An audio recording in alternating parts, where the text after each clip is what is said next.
Well, hello, everybody. Welcome to class once again. With me, as always, is, he's the co-hostess with the most hits. He's the dean of green at this institution of indica, this school of sativa. He's the most scholarly stoner I know. Professor Adams, ladies and gentlemen. Adam, not Adams. Either way. There you go. Adams almost sounds more classy for this affair that we have today. You're going to have people searching for Adam Adams. And I'm so glad that I finally got to drag you into this world of darkness that just sits in the reaches of my brain that I don't always like to talk about, but I do enjoy the study of. I know we did Ed Gein previously, and we did someone else. I can't remember who the other guy was. But it was just Ed Gein, wasn't it? Because Anton LaVey was just the churchy guy. Yeah, we kind of mixed it up with like a few different people. Vlad Dracul. But I mean, if we're gonna talk the prototype, the godfather of serial killers, it's got to be Jack the Ripper. Yeah, nombre uno. This was the first guy. He wasn't the first serial killer ever. He was like the first ever mass media crazed serial killer that everybody in the world heard about. Yeah. Which, again, we're talking about a period in 1888 that was just a very small period, but whenever I hear 1888, how does news get across the ocean that fast? It's like it was like a 2.5 month affair. Yeah, but do you think how would it get to America before the siege or the reign of terror was over? I don't know. Like it had to be a boat, right? Yeah, the only thing I could think about is someone's around for maybe the first couple. And, I mean, there is a gap, essentially, between the fourth and the fifth. Okay, I keep mixing up this word. Canonical? Canonical. Yep. Not canonical, canonical. And I found out doing the boards that canonical is not the correct way to spell it, is not the way I had it in my head. For some reason, I kept adding a T in there for canonical, but not right. So the canonical 5, essentially, are the 5 recognized victims of Jack the Ripper that fit essentially all of a common MO or modus operandi. And the crazy thing about, I mean, there's so much crazy shit on this, is everyone I think knows in one way or another Jack the Ripper has heard of it. Maybe not kind of our younger audience or anything like that, but it's always something that's been played up in, media or versions like, and again, any serial killer kind of follows this archetype almost. Like this was like the inspiration, especially because he was never caught. And I mean, if you're going to be the first big one and not get caught, you're kind of setting an example of like, well, look how easy it is to get away with this shit. And not to mention the tone that you've set for like, this is the first time we're hearing about like a massive serial killer that maybe like wasn't in our town that we found. Mm-hmm. The first time the media picks up on something, they just don't have a conclusion to it. Yeah. Like it's just an ellipses at the end of every fucking news article. Well, I mean, and this came at a time when it was almost like previous serial killers and things like that. The media wasn't there in this, iteration. However, it was existing at the time. And then he just happened to be so fucking deadly, of course, but I mean, he happened to come along at like just the right time when like print media was able to go and pick up on this stuff and was of course looking for stuff to report on, and then they just latched onto him. I think I was telling you, it's kind of seemed like as we get into it, it's going to seem like an apex predator being lit into an area where there were much smaller predators. Like no one expected anything like this to happen. Just woolen lambs everywhere ready for the slaughter. Yep. Well, without further ado and no more pomp and circumstance, while we get ripped, we're going to be talking about Jack the Ripper.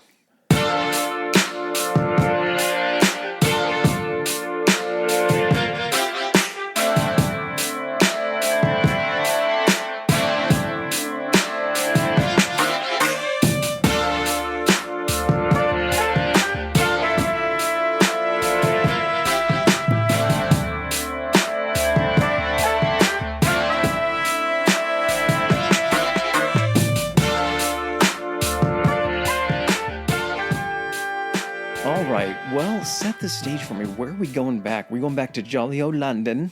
You know how hard it was for me not to order a deerstalker cap to put on for this episode? I feel like you should have.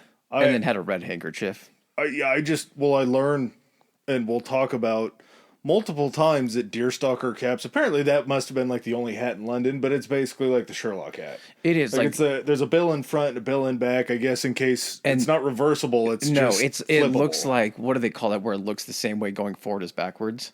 It's symmetrical. It's an anagram hat. It's an anagram hat. But basically, anagram is when you mix the letters up. What's the other one? I can't remember. Shit. It's symmetrical is what it is, front to back. And then it's got the little ear flaps that go up, but Sherlock never had the flaps down. No, he had to have his ears to the streets at all times. That's why it was always up. I don't know. I have never really dove into the Sherlock universe. I'm sure he has to play some part in this, like there's media-wise. Because Sherlock Holmes worked for Scotland Yard. Scotland Yard was in. Are you talking about Jack in the Ripper. fiction? Yeah. Well, Sherlock Holmes wasn't real, was he? No. Yeah. So you're saying that I'm definitely sure that in some form of literature, Sherlock Holmes. There was even a movie about it, Sherlock Holmes versus like Jack the Ripper. Oh, okay. Yeah. So it sort of fits this, and Sherlock Holmes, as we know, is one of the greatest detectives in the world, and even in a fictional world, maybe Sherlock catches him there, but in the real world, nobody at Scotland Yard could. We end up in 19th century London, which I did not know. At one point in time in the 19th century... 1888 to be... Yeah. That's where we're sitting as 1888, but again, the centuries work weirdly when you actually say them. So it's late 19th century is what it'd be considered, right? Because earliest 20th century, okay. 1880, yeah. But London just blew up. London went from less than 1 million people in 1801 to 5.5 million people in 1891.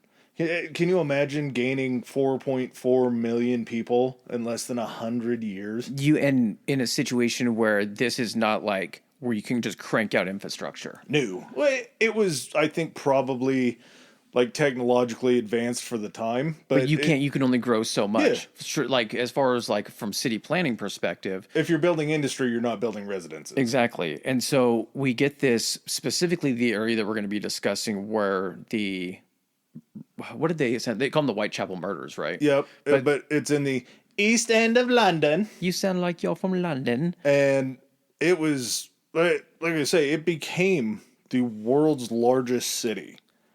That sounds like a crazy moniker for the 19th century to be the world's largest city. I don't know where it ranks now. It has to be huge. But when you get that rank and you get all this influx of people, you're going to be getting a ton of immigrants. You're going to be getting a ton of refugees because we have conflicts going on in Europe. Soviet Union, I'm sure, was probably pulling some shit back then. There was an influx of people that were coming into this area, most of them poor, most of them destitute, looking for an opportunity. Even if you're not poor and destitute, you're essentially fleeing. Like there were situations. So this portion that we're going to be discussing, is called Whitechapel.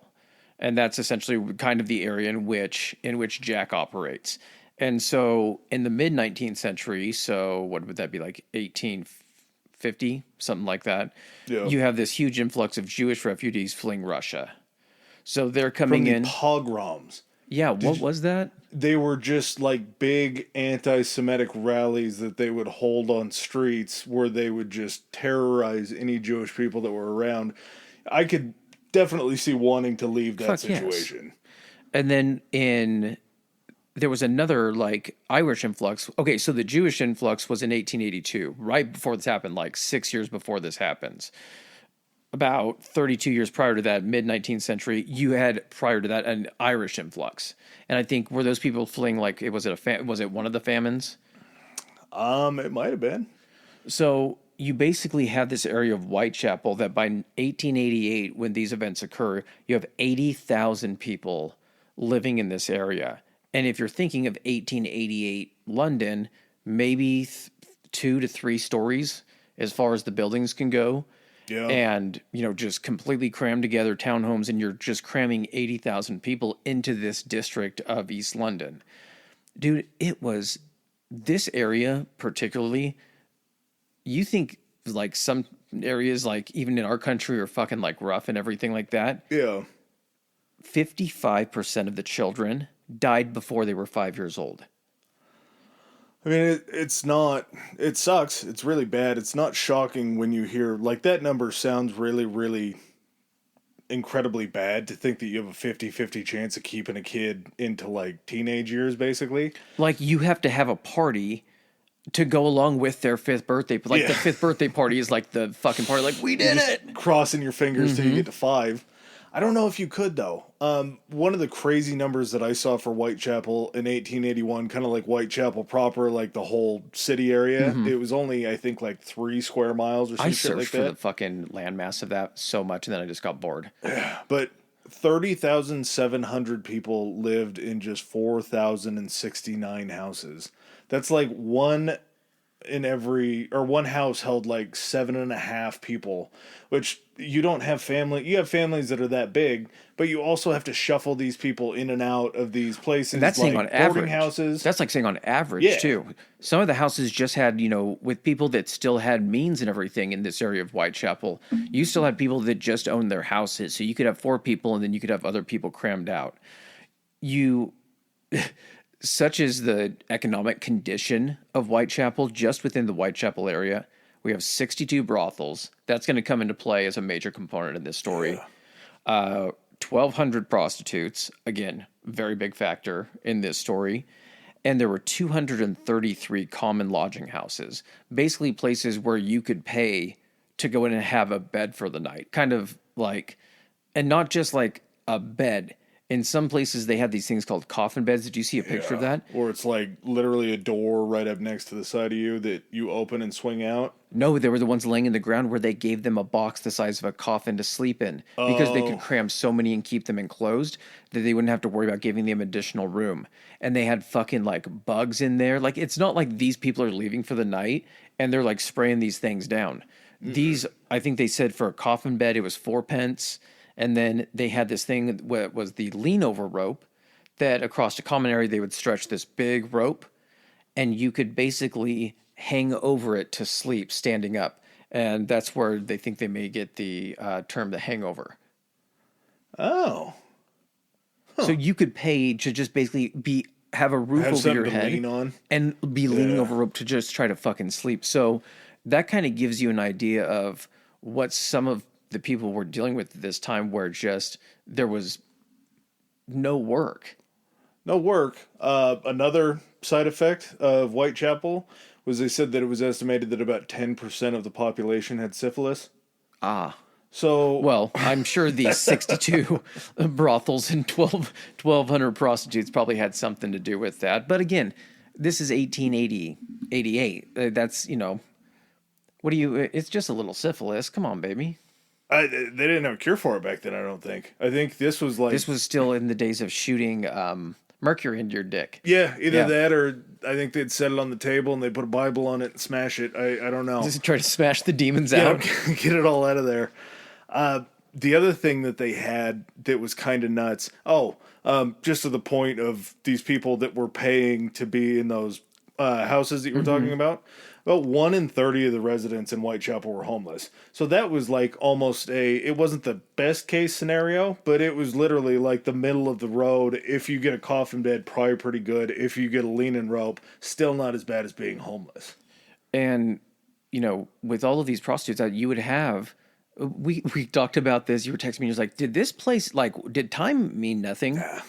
This place was going 24/7. And when we get into kind of like the times that the victims were found and everything, you're gonna be like, why are people just fucking seem to be out wandering around at like these times of like day and night? Apparently because like of the industry, there was like meat packing in the district and everything like that. You just literally had people coming and going literally at all hours of the day. It was almost like poor Vegas with just as much syphilis. It kind of seems like that, right? Yeah, just the amount of time that people are out all the time. If you're working a night shift, you're trying to either sleep during the day and get drunk. And these ladies were working the night shift. Day shift and night, whenever the shift arose. Even like factory workers or anything like that, they're going in, they're working swing shifts probably fucking 10 to 7, whatever. Get off at 7 a.m., go home, try to sleep, try to figure out how to eat. One of the places that sounds like just the worst thing on earth that they had to stay in, They were called workhouses. Did you see anything about these? Yeah, so if someone was like, because it was supposed to be like government housing for It was people like, that had like lost their jobs and things like that. But what ended up being, it was a place that people just found out a way to like embezzle money no. or like skim money off the top or something like that, wasn't it? There were people that had taken advantage of these places that they were getting supplies and money to try to feed and house some people. I mean, it wasn't much, but then they were also making the conditions even worse. Am I not correct in that? Workhouses were places where factory workers could go and have a roof over their head, have a meal, and get a semi-regular bath in exchange for the work that they're doing for that company. Oh, so it's that's basically right. like company barracks. When I say bathe semi-regularly, they had a bathtub that you would get access to once a week in these workhouses. Two conditions. Was you didn't get to go in by yourself. There was another guy, I guess, at the other end of the bathtub. You went in pairs. So and like in that scene in Shanghai Noon. Shanghai Nights, they're in different... No. Oh, Remember when they're playing the game and then they end up Yeah. walking in, they're both in the bathtub playing the game? Doesn't it The start out... drinking game? They're in two separate bathtubs. tubs and then it finally, Yeah. they finally end up in the same. The other part of that is the bathtub water doesn't get changed between every... Or the bathroom water or bathtub water, Jesus Christ, only gets changed... I'm talking about naked dudes in a tub and I can't keep my words straight. It got changed every 22 people. So could you imagine being 20 and 20 or 21 and 22 that have to get in that just dingy, disgusting bath You know water? what? I'll just wait for the next refill and then we'll just start there again. No, man. These are the rules. We got to get two more people in there. Drawing that straw and being like, God damn it. Yeah. It's not even worth it. No, it's... Yeah, You're more likely to get syphilis at that point than from some of these prostitutes. It was just such a way to keep people poor because they did pay them a meager wage, but their big, payoff in working for these companies was getting to live in these workhouses. They actually had separate quarters too. You could bring your family to the workhouses. Women and children had to stay in one side, and the men were actually separated from them. So almost even more of a form of torture. This is where I think gruel enters the lexicon of the world. Sandwiches. Gruel every day. They ate some pretty bad stuff back then. Gruel. But it was just another way to keep people in poverty and to keep this workforce going. You have all these different sects, too, where all this other violence happens. There is a lot of sex. Sects. The one with the T or the CT in it, yeah. But like you say, you have this influx of Russian Jews coming in. You have this influx of Irish coming in. There were, I think, parts of Eastern Europe were kind of flooding into the area, but you still had the London poor. Like, you still had the people that were already destitute before all the other immigrants And now came you in. essentially have more people who are going to be destitute because it's going to be much harder for them to assimilate and everything than just the London poor. Like, if anything, people are going to be like, well, at least they're from London. Yeah, and you also have the Londoners who start to be xenophobic. Exactly, that's what I'm saying. You have everybody else flooding in, but these are poor xenophobes living among all these immigrants, and the violence in Whitechapel was, I think they said, like the worst. Oh, I would imagine. In London by far.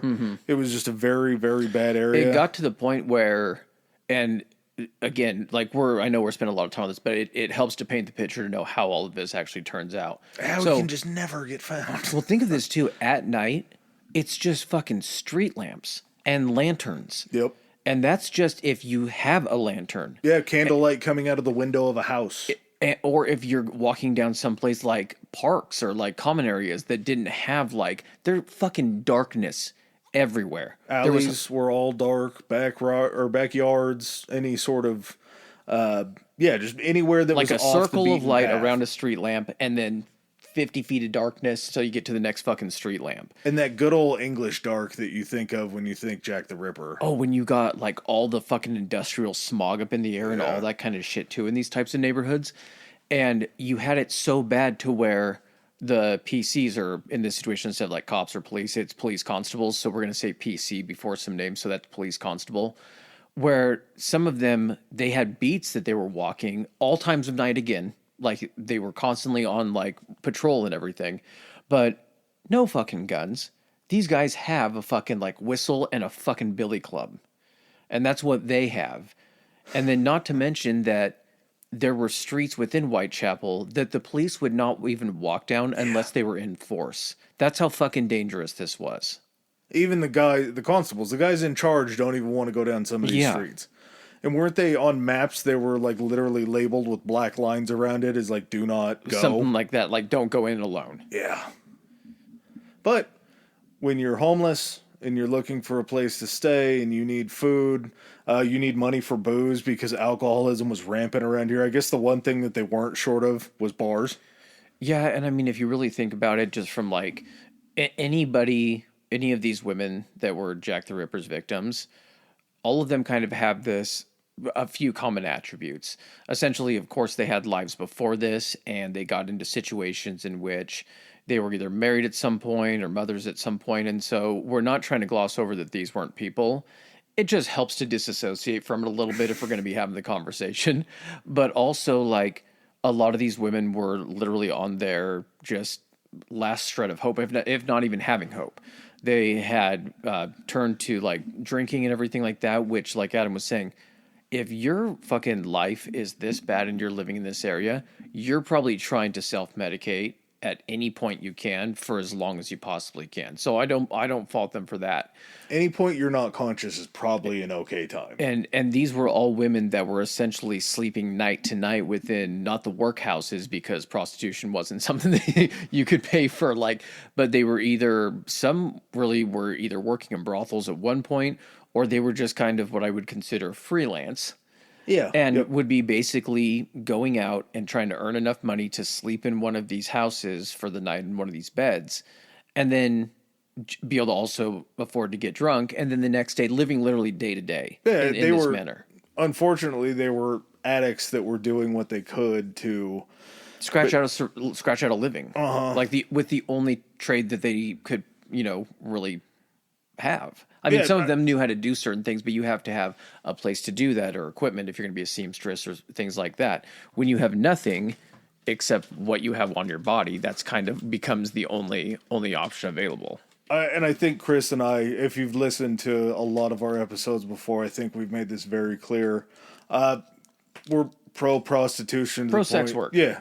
I mean, it's not, we don't look at it in a shameful way. We sort of are a little bit jealous that if I could make money off of it the way some people make money off of it, I would. That's the only reason people are going to complain about this, is because they can't fucking make money off of it. And we just, we want safety. We want regulation. We want these people to be safe, to be screened, because you do you, girl or guy. If you're even more respect, if you're a guy able to make a living doing that. Yeah, gigolos are sweet. But in all actuality, it's a service that is sort of just needed in society. World's profession, buddy. Yep. So, just getting back to the violence and kind of starting in on these 5 murders, these canonical murders that we're going to talk about. There were actually 11 murders that were investigated from April 1888 to February 1891 that were known as the Whitechaple murders. There's only these 5 canonical murders that fall within a 2.5 month period of the Whitechapel murders. Yeah, so it starts out August 31st, but even before that, the thing that really started to sort of set in motion the media frenzy that this was these murders before. The first one was in April. It was pretty bad. I forgot this woman's name, and I feel terrible about it. No, I got you. Okay. This is why we do our separate research, so we can back each other up.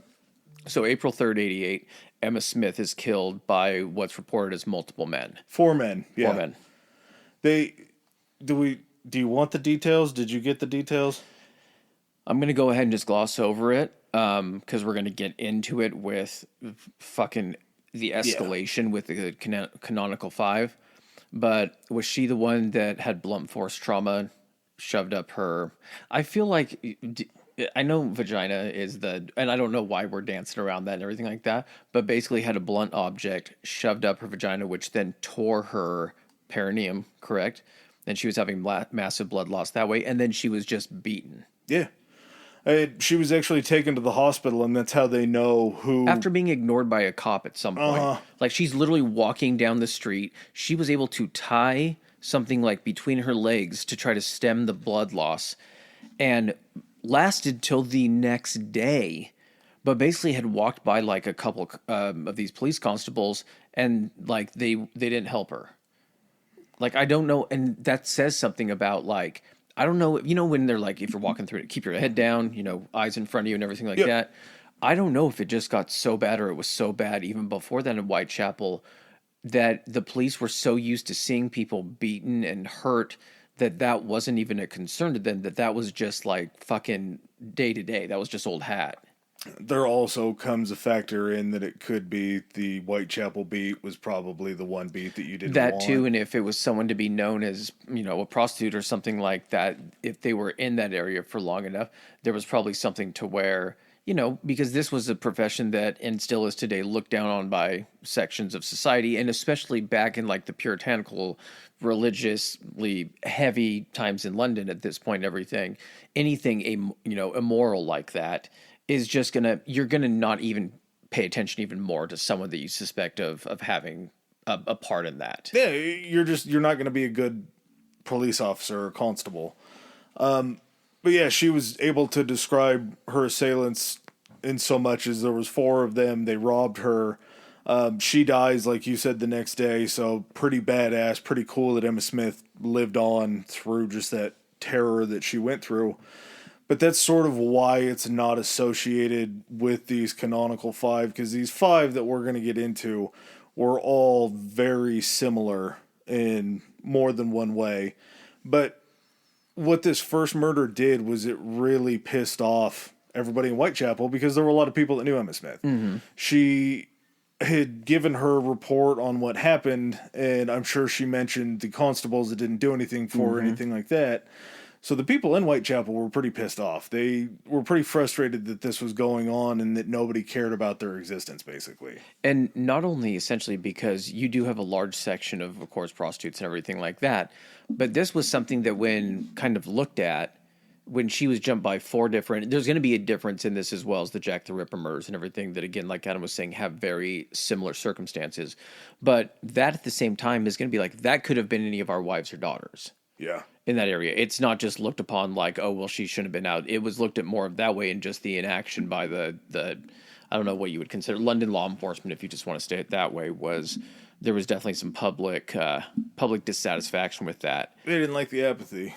And so there's kind of a bit of a break between that time period, between April. We get up to August 7th, and this is when Martha Tabram is essentially, I think she's a prostitute. She was working with another girl, I believe, at the time, and they had picked up 2 sailors. Am I correct in that? And she ended up being found either that night, early morning, or the next day, stabbed 39 times on the steps of, was it like a library or courthouse, something like that. I can't, it was I think it might have been a courthouse. But stabbed 39 times. And I think they determined through whatever forensics were available at this time. I definitely underestimated the level of forensics and what they could identify at this time. But they determined that she had been stabbed mostly by bayonets. And who's going to carry a bayonet on land that's not? That's going to be like the military? standard issue knife. Uh-huh. Yeah, exactly. I don't think anybody was ever charged in her murder. But you have a woman that's literally stabbed fucking 39 times. Which this is where my weird part comes out with serial killers and this kind of a deal, is I look a lot into this stuff. I don't necessarily enjoy it. It's just something that interests me. We have I was giving this a lot of thought. It's like when they do is it a Venn diagram that does that? So like you have a very specific lane of history, and then I have this lane of history. Your history is like, it's not obscure stuff, but it's not the stuff that they teach you in school. I have this thing where the stuff they taught you in school, I'm like, I don't think that's all of it. And so I like to dive deep into that to find out all the details of it. You're like, okay, enough of this shit. I want to find out all the stuff you're not telling us. And so this is where I think we also have a good blending of this kind of stuff. Yeah, the darkness in society is something that just interests me. Your eyes like totally crazy. Don't light up when you talk about this stuff at all. Yeah, no. It's not at all worrisome with me sitting right next to you. But to be stabbed, 39 times? Yeah. That shows a pattern of aggression, that something definitely went wrong and it was done out of anger. Because if you're just looking to kill somebody, quick shot to the throat, quick shot, to the brain, to the heart, anywhere like that. 39 isn't a planned. It's not something that's planned. Yeah. That's just you're going and you're in a frenzy. Uh-huh. And you're only doing that is to kill. Like, you're not trying to, as we'll see within the Jack the Ripper, you're not trying to save any of the bits or spare any of the parts. You're just trying to you're in a fit of rage is what you're doing. Yeah, it's done, like you say, in a fit of rage, purely out of aggression, and you want to try to hurt that person. And I think that's also why we don't consider this, or it's not considered one of the canonical 5, is just that it's not methodical enough. No, exactly. It's too unrestrained. Yep. Or no, not unrestrained. It's too, unruly is what it would be. Because these ones are definitely not fucking unrestrained.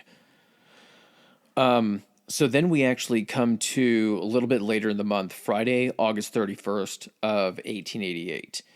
And we're going to go in order, of course, but we have our first victim tied to Jack the Ripper, which is Mary Ann Nichols.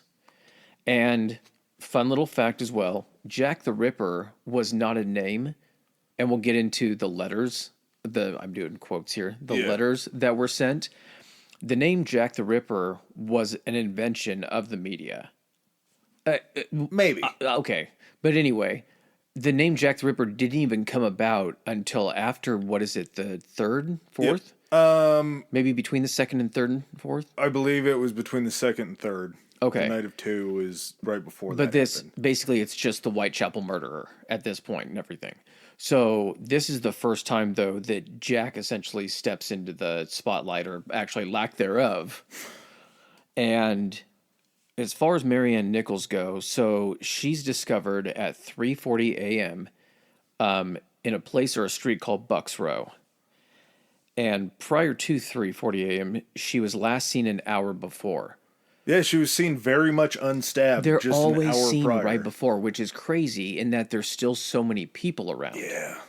That someone is always able to be like, yeah, I just saw her an hour ago, or in some situations, literally minutes before. Mm-hmm.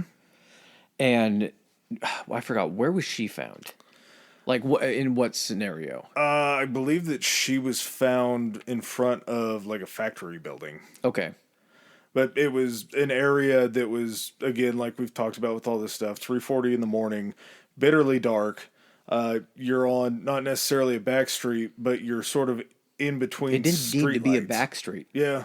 That's the fucking most terrifying thing about this is it didn't need to be on a back street or a dark alley or someplace secluded. Like this, if there was darkness that he could pull these fucking women into, he did. And this is where we're going to start essentially establishing kind of how Jack does his business. So she had 2 deep cuts on her throat down to the fucking vertebrae, to where they found marks on her the spinal cord. Yeah, essentially slit ear to ear with 2 slices. The only thing keeping it on was the not working back. Yeah. And she was found by a guy named Charles Cross. Oh, you're right. It was in front of a gated stable. Oh, I guess. front of stable. Because of course you're getting around by there's still horses and everything, so you have these stables in the middle of the city.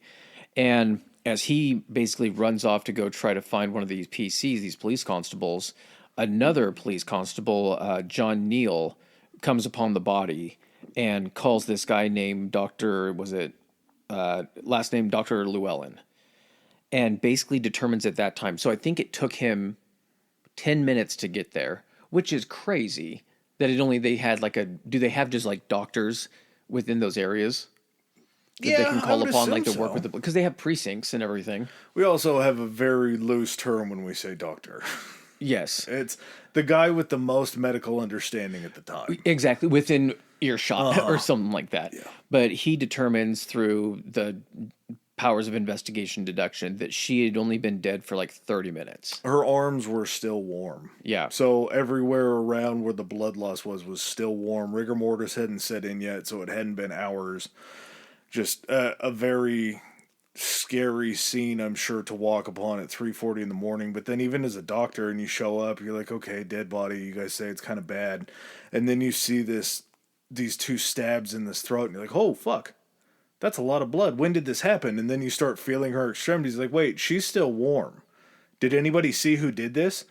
Nobody saw who did it.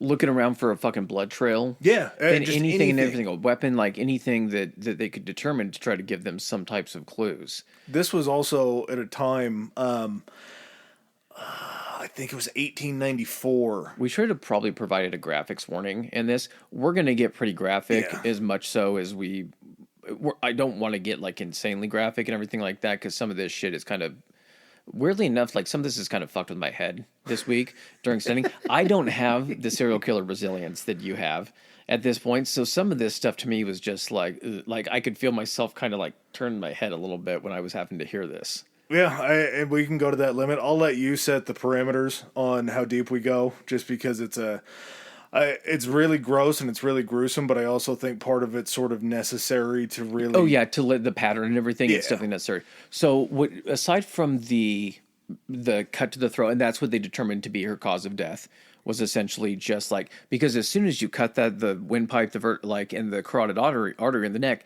you bleed out, but you also can't make any noise. Mm-hmm. So essentially he's taking and silencing these women like almost immediately with the first action he's doing. Yeah, cut the vocal cords. Yep. And was anything else actually done to her, or was it just essentially the neck wound? Oh no. Since we don't like, I don't know. She was stabbed in the vagina 2 times. Okay, there you go. So, this kind of surprised me a little bit, beyond the fact that it was somebody who stabbed a woman in the pussy 2 times. I don't, okay, because you probably, like, when I see that kind of stuff, I kind of move on. When you say stabbed, I'm not trying to be, like, weird or morbid. Shout out to Morbid also. Great podcast and everything. The 2 awesome. ladies that handle that. Was it more of a, like, she's on her back and it's down into that area, or is it like a thrusting going up and in? Okay. Yeah. In a phallic motion. Okay. Sense, okay. Yes. The thing that kind of makes me curious is this was, Marianne was a woman of the night. She was out there working, essentially. And working 9 to 5. Or in this situation, working 9 p.m. to 5 a.m. But there's a sense to me when I see that this wasn't like a sexually motivated crime. Like, even though she was a woman of the night and she was out there essentially trying to turn tricks to make money, the initial movement towards her wasn't like a transaction gone wrong or anything like that. Yes. Oh, 100%. It wasn't like something where she was like, well, that'll be like 5 pence. And he was like, 5 pence. And like went. It was somebody that, based upon what we'll discuss, was obviously in their own psychotic way, had to be a decently intelligent person and knew who to go after in order to go ahead and try to essentially remain uncaught. Oh, well, and his gratification in the process wasn't of a sexual nature. Like, he still got off on this, but it wasn't like he was raping these women. Yeah. And then... Yeah, well, it was about the only thing he fucking did not do. Yeah, which just, it's shocking that that's almost a plus for this guy. Mm-hmm. And she was also had her abdomen cut, correct? Yes. I got kind of confused with some of this. Is there a difference between a stomach and an abdomen? Same. Okay, same deal. All right. Yeah, so she had I think when they say stomach, the stomach is in reference to the actual stomach itself, whereas the abdomen is just that abdomen area where you also hold all of your other organs. Okay. But, yeah, so she had the knife wounds to the throat, done in a very expert way with a very sharp knife. She had her abdomen cut open, and she was also, again, stabbed in the pleasure maker. So... after we get done with that, very quick turnaround. September 8th, 1888, Ann Chapman. Her body was found around 6 a.m. on Hanbury Street. She was last seen around 5:30 in the morning. Again, pretty close to these times that are happening. You have maybe a half-hour window for this to happen. She was seen with a man in a dark overcoat and a deerstalker hat.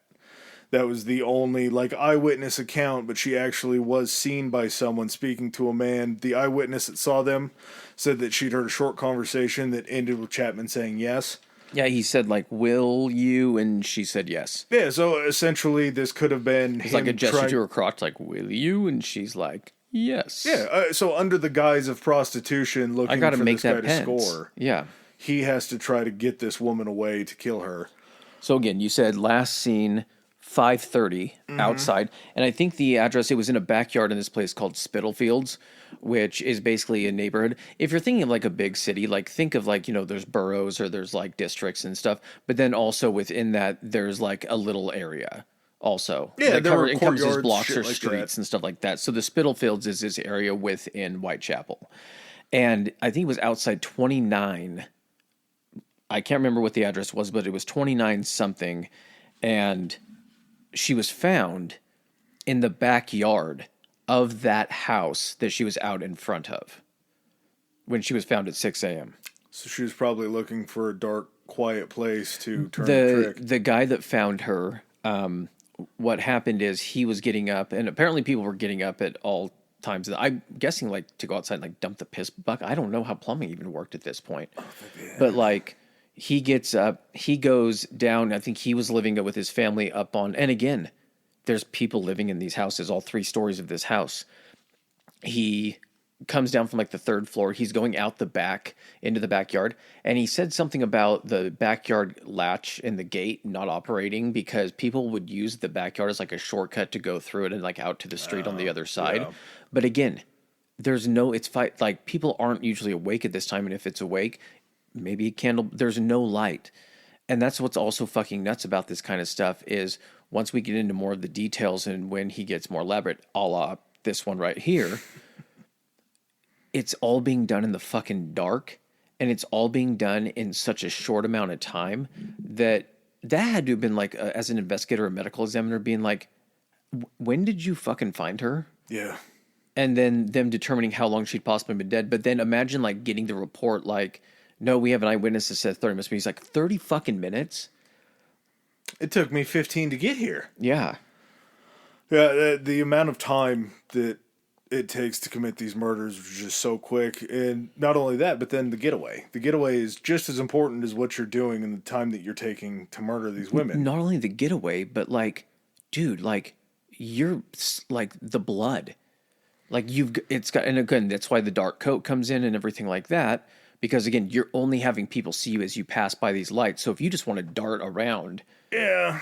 but also you have to be in a situation where someone doesn't spot you covered in blood, being like, and that was the other thing too. They said apparently that wasn't that uncommon to see No, people walking not at around with all. blood on them because there were people coming back from like butchering shops and stuff like that. They were going home for the night that had been working on fucking carcasses all day. So it wasn't like outside the norm. Again, I think this was just a thing where if you were walking anywhere, especially at night, you had your fucking eyes ahead of you. You were trying to get it there as quickly as possible and not fucking end up offending anybody by looking at him and having someone be like, what the fuck? Yeah. Yeah, Especially not someone covered in fucking blood. that's not the guy you want to run into. So what happened with Annie? So yeah, Annie's undoing was pretty rough. She had the trademark slits to each of the side of her neck, down to her vertebrae again. Her stomach was sliced open. Part of her small intestine was actually pulled out and strung over her shoulder. The placed above the right shoulder, as they described it. Yeah. Her uterus was taken out. This is an interesting point for me. A little bit. Part of her bladder and vagina were removed. Mm-hmm. That's pretty. And when we say removed, when we say taken out implies that it's still there, that you can account for it. When we say removed, it is not to be found. Yeah. Yeah. And as far as like what they determined at this point, I think they called in another guy. His name was Dr. George Phillips. And I think he kind of then is like the preeminent guy that's, because at this point they established that it's, could be a serial killer, the same guy. Yeah. He becomes like the main medical guy in regards to this. But he determined that anatomical knowledge was needed to be able to perform what he did. Fucking duh. Like and I know that, the vast majority of people have never like seen the inside of somebody or anything like that. And good on you. Yeah, good for you. I've been a participant in a gutting of an animal, an elk when I was younger and everything. And when you see everything, it's all kind of close to the same color where it's this weird pale grayish and everything sits very close together. And in order, you can't just reach in and grab something. It's slit. Like, you have to know where shit is. And when they say removed, like, it's not just like it's removed, like like almost surgically removed. And they said that the blade had to be roughly between like six. They were able to determine that the blade would have to be like 6 to 8 inches in order to do that. And that's the weapon that had been being used. Yeah, it's a really gruesome thought to have, to know that those pieces had to be taken out by a human that knew, where they were and why he wanted to take them out. And how did he find out where they knew where they were? Of course, you could read an anatomy book, or you can do, that was available at that time, especially someone, and we'll get into theories and everything like that, but you basically have someone who, when they're identified, the people that identified him were able to kind of identify his, the air about him was that he was at least like not well-to-do, but good enough that maybe he shouldn't have been like out at that, like a man of like somewhat means, having somewhat. The murder profile fits somebody who has an education, which is which would require you lacking. And you would somewhat think money or access to that type of like education or that type of profession, but.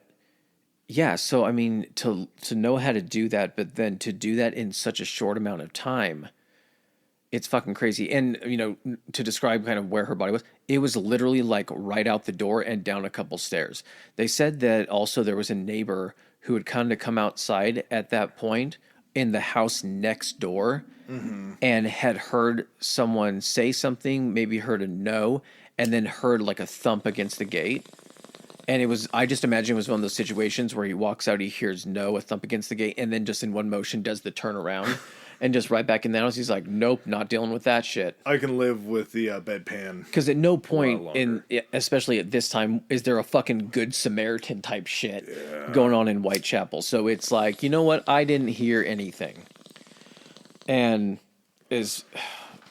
we're not done. No. We're not even halfway. The uterus part of this seems fairly interesting to me, because that's not really something that you would think would be like something to remove unless you're trying to maybe prove a point with these women.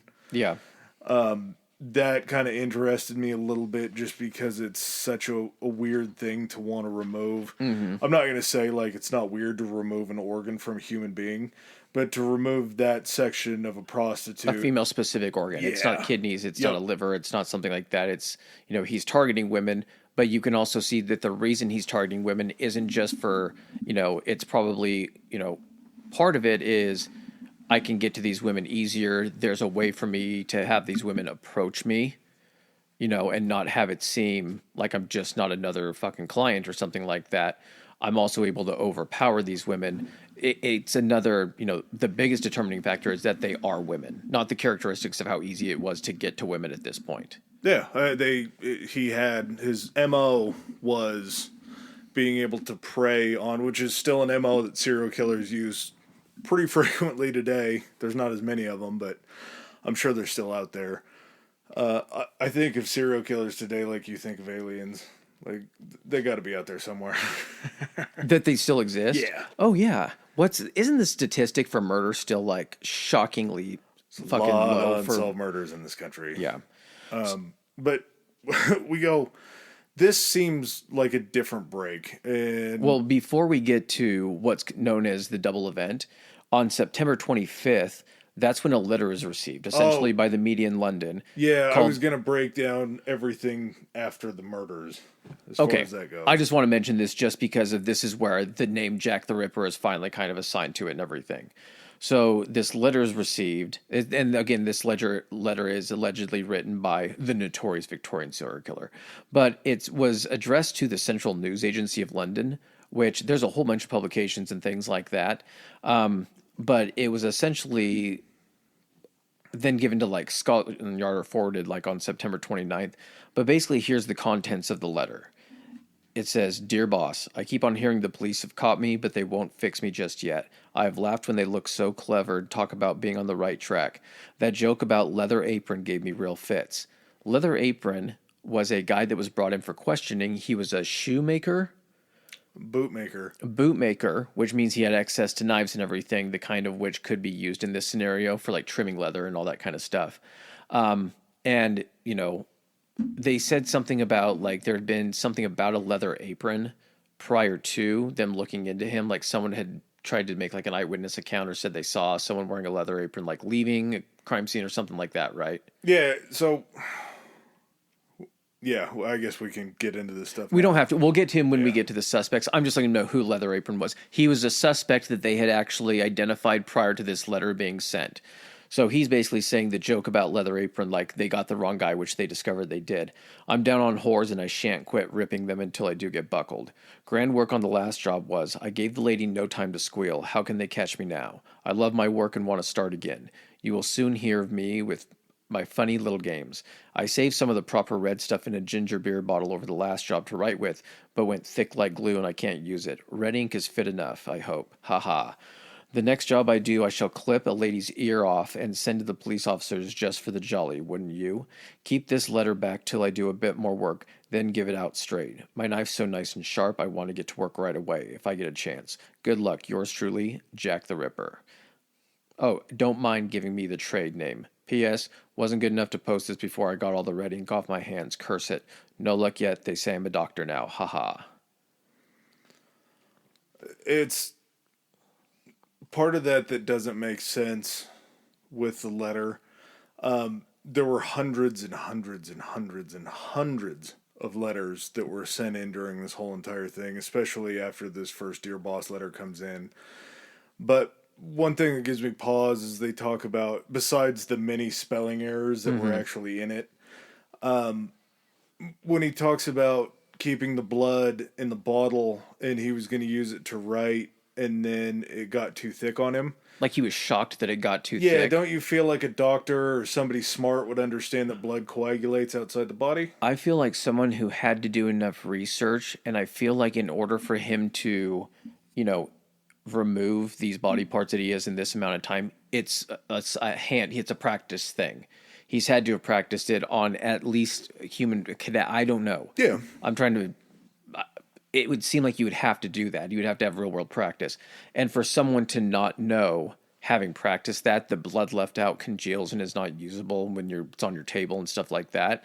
That to me, and I think this is the letter that is they determined was written by one of the editors or something like that. It's going back and forth. It's gone back and forth, but it makes a lot of sense just because it comes along at a time also when now you have an identified serial killer and you're wanting to create something newsworthy.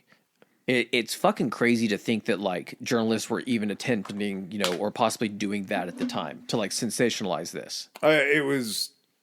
This was the talk of the town. You have these two murders that were just so gruesome that when the media got a hold of it, they needed an animal to feed. What's the old saying? If it bleeds, it leads. Yeah. And here's the other thing too. What's kind of weird about this is it mentions the ear.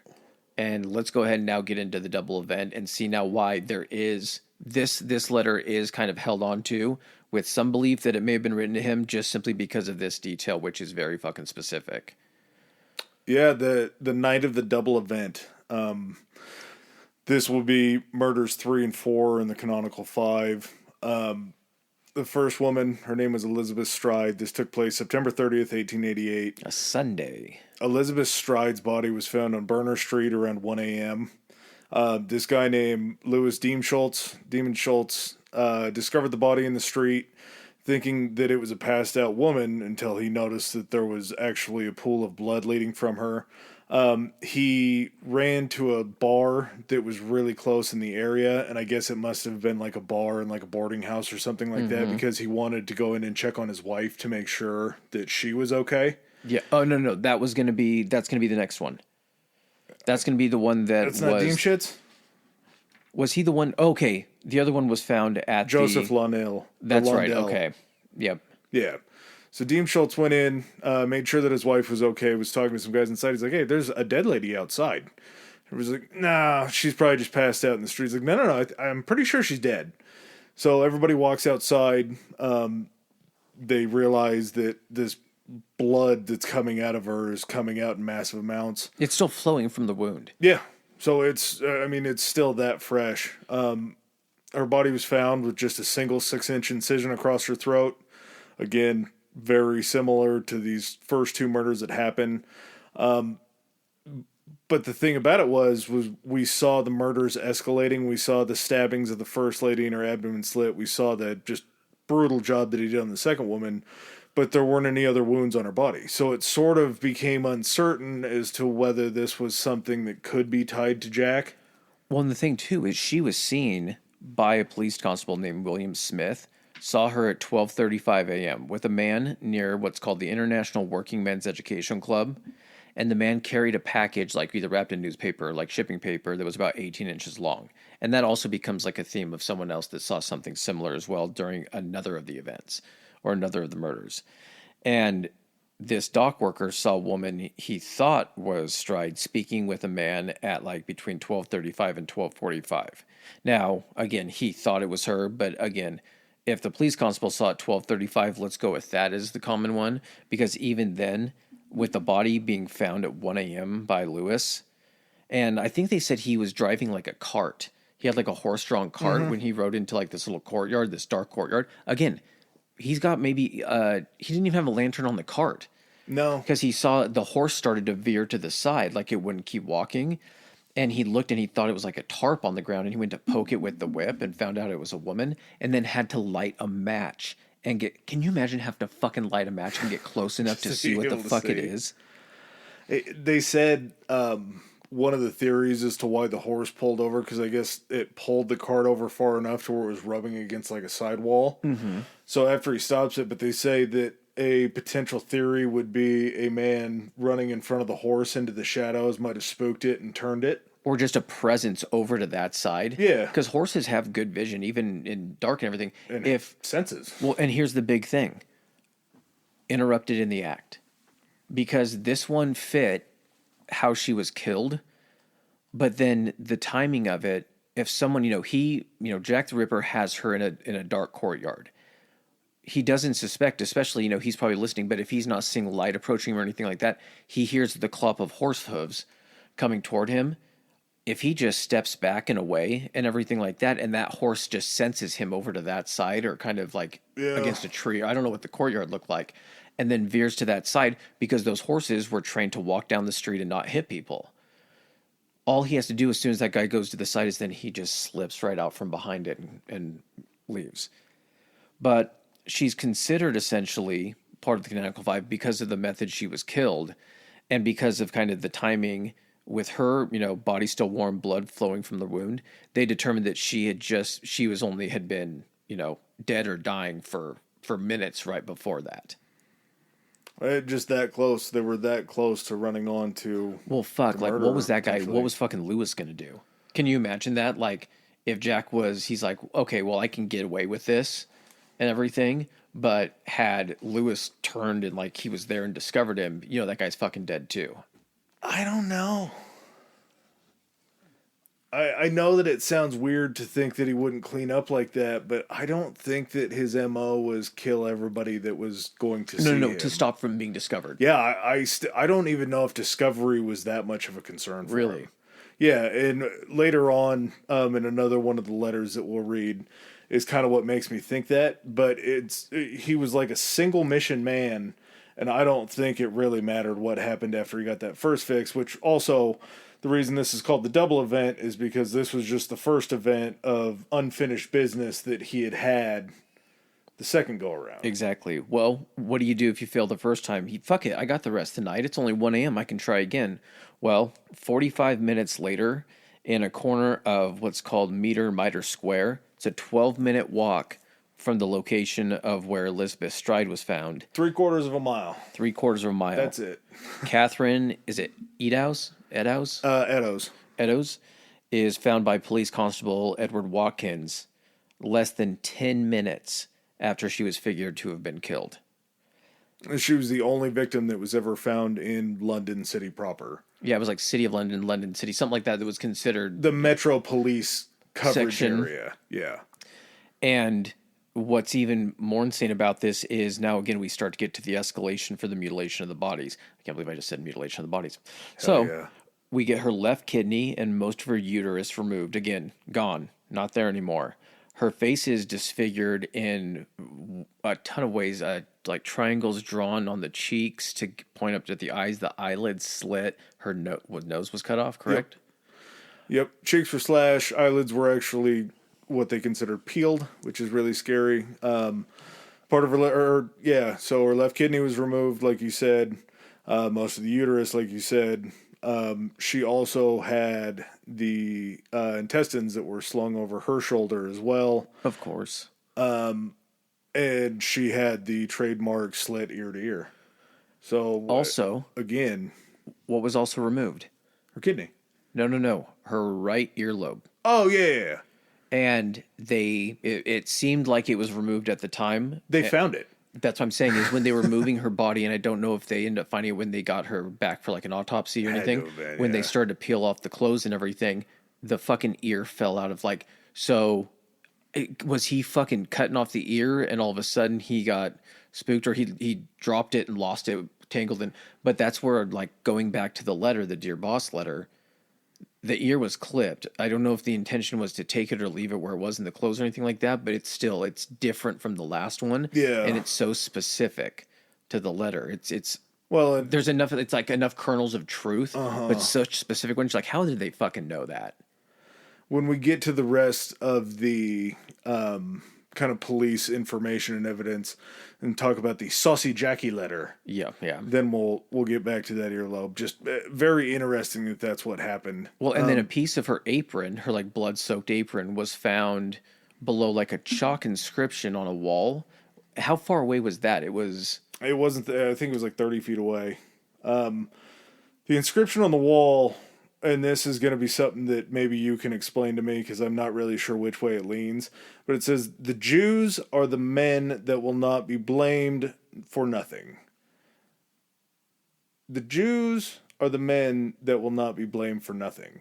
Does that mean that if this potentially had something to do with it, that this was a Jewish man who killed this woman in order to be blamed? Or that... See, that's what someone would write when they don't know how to, like, that what they're saying does not completely counteract what they're having to try to have it say. Yeah. So basically it's like saying, hey, just so you know, the man murdering all these women's Jewish. He's like, we will not give, we will not, what was the wording? But he's basically like, we will not give you guys, not give you guys a reason to blame us for something. Yeah, like it makes no sense. It can be read so many different ways. It can, but I think the simplest way to read it is it's someone trying to make it look like it's someone Jewish doing this. And I don't know if it was that or being like, this ain't us. Like, we will be blamed for nothing here. This wasn't us. Like that. But why would anyone write that? Why would the guy maybe because he wanted a little bit more credit than being a Jewish it's so man confusing me. I don't know how to look at it. Either way, when the London Metro Police show up, there's a guy that's put in front of it.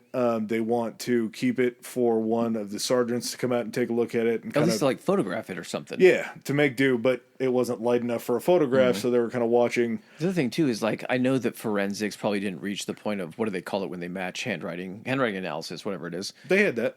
Okay. But at the same time, wanting to take that first letter that they had received and also any additional letters that they were probably, again, receiving, like you said, hundreds came in and everything.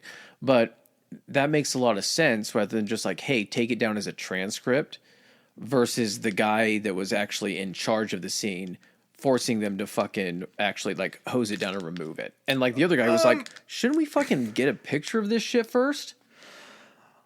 Funny that you said it and used that wording, because when the guy showed up to make sure that they needed to get a picture of it, he actually got concerned that if they ever published the picture, it would cause anti-Jewish sentiment to happen and cause riots. Mm-hmm. So he went ahead and erased it before they got a picture of it. Or before people came out and saw it. Again, it's fucking 1 a.m. There's not a lot of light. Yeah, well, I'm sure by the time it was a few hours later to get any sort of light or anything like that, but he didn't want it to cause any more issues because, again, they were trying to keep these flames fanned down of this sort of, like, racial semi-war that was going on in Whitehill? Whitechapel. Whitechapel, Jesus. So now we're up to 4. Yeah, we get another eyewitness too to this one. The Joseph Londay that we were talking about. He saw a fair-haired, medium-build, poorly dressed man that was with Catherine before she went missing. So not quite. I mean, I guess we get a little bit more than the first guy that was seen in the coat and the deer dick hat or whatever it's called. Deer stalker hat. Deer stalker hat. That's Deer the one. dicker hat. But we know that this guy says medium build, poorly dressed. Wouldn't it make sense, like, just from a, like, not to have, like, a murder uniform? Yeah. And go out maybe in something different to throw off any eyewitness accounts?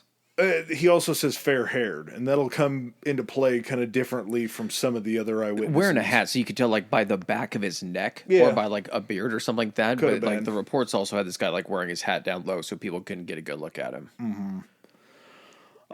Finally, Well, luckily, before that, so, like, before the final one, because as he keeps kind of, like, trying to write into the media and do that kind of stuff, we do get to the Saucy Jackie letter, which, as far as the Saucy Jackie letter goes, it was like was it a postcard, I guess? It was a little postcard. Mm-hmm. And basically, it reads as, "I was not codding dear old boss when I gave you the tip. You'll hear about Saucy Jackie's work tomorrow. Double event this time. Number 1 squealed a bit, couldn't finish straight off. Had no time to get ears off for police. Thanks for keeping the last letter back till I got to work again. Jack the Ripper." The timing of this was a little suspect because... it's on that board. Okay, but it was postmarked more than 24 hours after the killings took place and long after many details were known by journalists. And the letter, to me... No. We don't have to put it up yet. That's Okay. just where it was. But the letter Days. deviates in just, like, the tone of it. Like, yeah, it still states, like, old boss, like he's writing into, like... Is he addressing the editor, I guess, when he says old boss? Yeah, it's sort of like an American expression, I think, that they maybe didn't Hello, old boss. quite catch on to. But it sort of strikes the same tone because he ended the Dear Boss letter with a ha-ha, correct? No, just back to, like... I believe there was a ha-ha in the PS. Was there? Yeah. And then you get him calling himself Saucy Jack.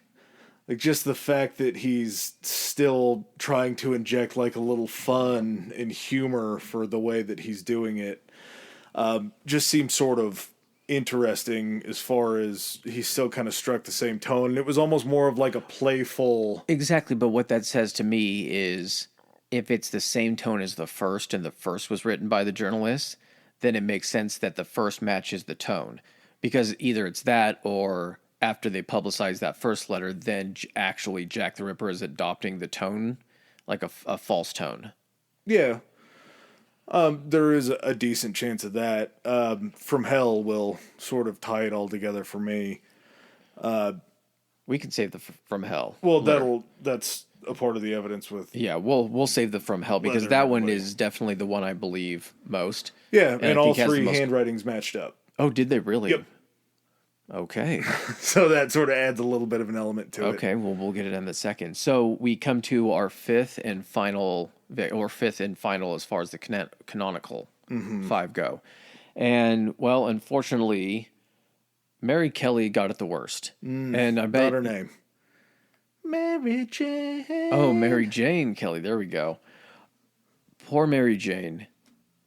This was... I don't know if this was supposed to be the magnum opus of this guy, and I bet you're wondering, well, how can you get it worse than these other women have and everything? It can get fucking worse. Yeah. And so she was found on November 9th. I think it was around like 10:45. She was found by like the landlord assistant of her building. She had actually been living Tom Boyer. Yep, she'd been living in a single bedroom.